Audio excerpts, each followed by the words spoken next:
की थी बहुत अरसे से कि इन सारे मामलात के ऊपर आपसे गुफ्तगू हो।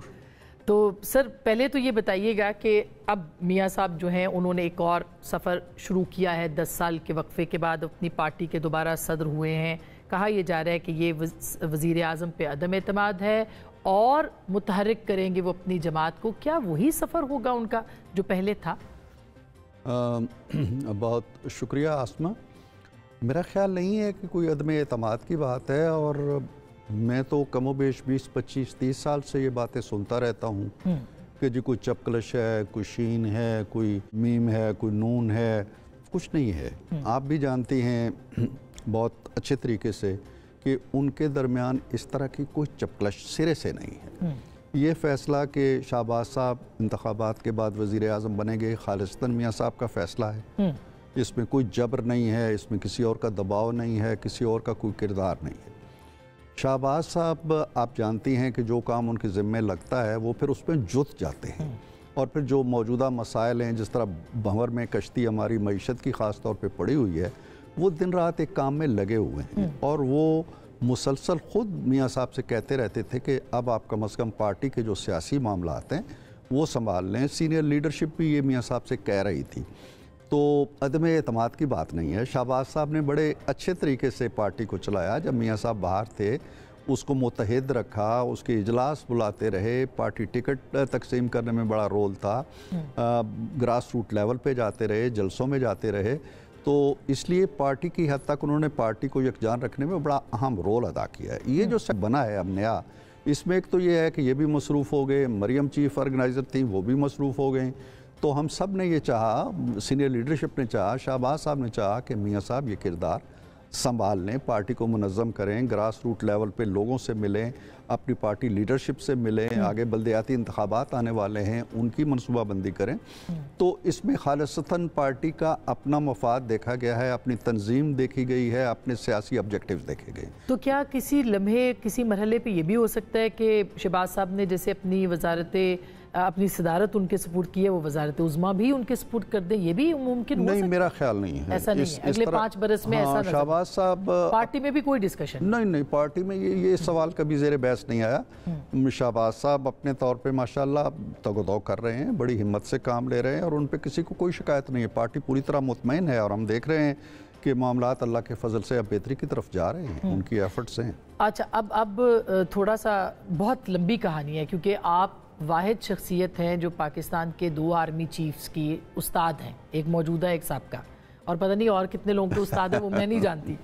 मगर इस पे मैंने बात करनी है आपसे कि अच्छा, जी कि ये सारे मराहिल सर खतरनाक एरिया तो नहीं है? नहीं खतरनाक, अब आप खतरनाक एरिया से बड़े महफूज तरीके से गुजर जाते हैं। बीच में आपकी गिरफ्तारी भी हुई थी और बहुत सारी चीज़ें लोगों की यादाश्त में नहीं है इरफान साहब कि क्या क्या कुछ हुआ है इस मुल्क के साथ। और अभी भी खुदा न खास्ता हम जिस भंवर में हैं, जिस बहरान में हैं, नवाज शरीफ साहब उस बहरान से निकाल सकते हैं पाकिस्तान को बतौर सदर पार्टी के, जबकि उनके ऊपर इल्ज़ामात हैं कि वज़ीर आज़म उनके भाई बेटी उनकी जो है वज़ीर आला। ये इन चीज़ों में अब मेरा ख्याल है कोई सब्सटेंस रह नहीं गया।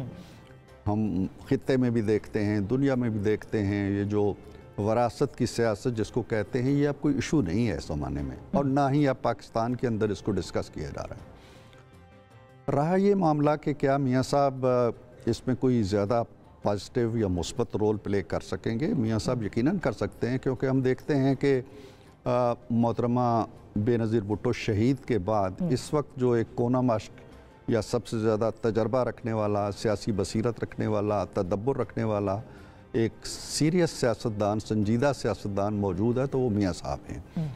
और मियाँ साहब पे लोग जो हैं और सियासी जमातें जो हैं वो एतमाद भी करती हैं। आप अचकज़ई साहब हमारे अपोजिशन में हैं, उनके पास चले जाएं, मैंगल साहब के पास चले जाएं, मौलाना फजलुर रहमान के पास चले जाएं, वो सब मियाँ साहब का नाम बड़े एहतराम से लेंगे, और उनका भी एक बाहमी एहतराम का रिश्ता है।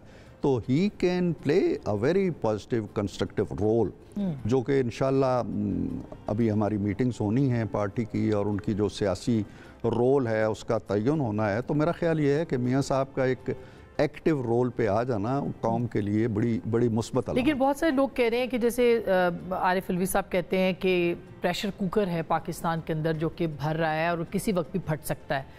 तो बहुत सारे लोग ये भी कह रहे हैं कि नवाज शरीफ साहब के अंदर भी एक प्रेशर कुकर है जो कि भर रहा है और वो फट सकता है किसी नए बयानिए के साथ या पुराने बयानिए एंटी एस्टेब्लिशमेंट के बयानिए के साथ। ये दुरुस्त बात है? मियाँ साहब जो हैं वो अपना जो प्रेशर है वो वेंट आउट करते रहते हैं, गाए गाए, वो प्रेशर बनने नहीं देते। वो सीटी उनकी बजती रहती है और हवा थोड़ी थोड़ी निकलती रहती है। वो तो इमरान खान साहब भी बनने देते हैं और वो निकालते भी रहते हैं। वो नहीं निकालते। वो जो कुछ कर रहे हैं ना वो ठीक कह रहे हैं। वो प्रेशर कुकर बिल्ड करते हैं, हवा भरते हैं, हर रोज़ भरते हैं, एक गुब्बारा बनाते हैं। वो गुब्बारा फट जाए बाद में तो अलग बात है। मियाँ साहब का जो सियासी किरदार है या उनके अंदर अगर कोई गम व गुस्सा है तो वो पाकिस्तान के हवाले से बात करते हैं। वो ये नहीं कहते हैं कि देखो यार मुझ पे क्या हो गया तो मैं ये हो गया तो मैं जला वतन हो गया, ये बातें कम करते हैं। वो ये कहते हैं कि पाकिस्तान को किस हाल में आपने पहुंचा दिया, इकानमी कहाँ थी आपने क्या कर दिया, महंगाई कहाँ थी आपने क्या कर दिया, चीज़ों की रोटी की कीमत क्या थी आप कहाँ ले आए। वो इस दुख का इजहार ज़रूर करते हैं। जो ही एक अच्छी खबर आती है पास पड़ोस के बारे में उन्हें इस चीज़ का दुख होता है कि यार देखो ये कल हमारे साथ थे, आज ये कहाँ पहुँच गए। अभी उन्होंने इस तकरीर में भी कंपैरिजन किया था। मगर सर वो बात बताते तो हैं, जैसे 2013 में फिर वो जैसे साकिब निसार का जिक्र करते हैं, फिर वो जैसे खोसा का जिक्र करते हैं, तो वो करते तो हैं। 2013 में जब वो वजारत उज़्मा में आए उसके बाद जो जो कुछ हुआ वो उसको भूले तो नहीं है, और क्या क्या कुछ हुआ वो मेरा ख्याल है आसमा के तारीख को भूलना नहीं चाहिए। अब ये दो पहलू होते हैं कि क्या हम उनको कैफरे किरदार तक पहुंचा सकते हैं, क्या हमारे अंदर इतनी सकत और ताकत है कि उन किरदारों को कटहरे में खड़ा करके उनका मुहासबा कर सकें। ये एक अलग पहलू है जो कि नहीं है हमारे यहाँ। दूसरा ये है कि क्या इन चीज़ों को हम दिमागों से ही खुरश दें, क्या तारीख के औराक से ही फाड़ के फेंक दें कि ये ऐसा हुआ ही नहीं था। मेरा ख्याल है कि ये तो मुश्किल काम है। एक ज़िंदा कौम को याद रखना चाहिए कि उसके साथ क्या होता रहा। वो ज़रूरी नहीं है कि वो उन किरदारों को कटहरे में खड़ा करके उनको उन पे ट्रायल उनका कर सके या उनको सज़ाएं दे सके। भूल जाते हैं हम इस चीज़ को। हम इस चैप्टर को मियाँ साहब भी शायद बहुत शिद्दत के साथ खोलना नहीं चाहते, लेकिन ये ज़रूर चाहते हैं कि जो माजी की गलतियाँ हैं और कोताहियाँ हैं इन पे बहस होनी चाहिए। लेकिन अब वो जिन चीफ्स को उन्होंने अपॉइंट किया उन्हीं के साथ उनकी महाजराई रही। जनरल मुशर्रफ को किया उनके साथ महाजराई, जब राहील को किया उनके साथ महाजर आई, जनरल बाजवा को किया उनके साथ महाजर आई, और जो दूसरा टेन्योर था जिसमें कि जनरल बाजवा को उन्होंने आर्मी चीफ लगाया वो तो आपके सामने हुआ है। बल्कि मैंने तो सुना है आप सिफारशी थे आपने सिफारिश की थी अपने शागिर्द रशीद की। बाजवा साहब की बात आप कर रहे हैं जी। उस पर मैं आता हूँ, लेकिन आपने जो स्टेटमेंट दी है कि जी फलां लगाया तो उसके साथ उनका सवाल है, ऑब्जर्वेशन है। नहीं, मैं उस पर बात तो करूं जी। मेरा ख्याल है ऐसा नहीं है।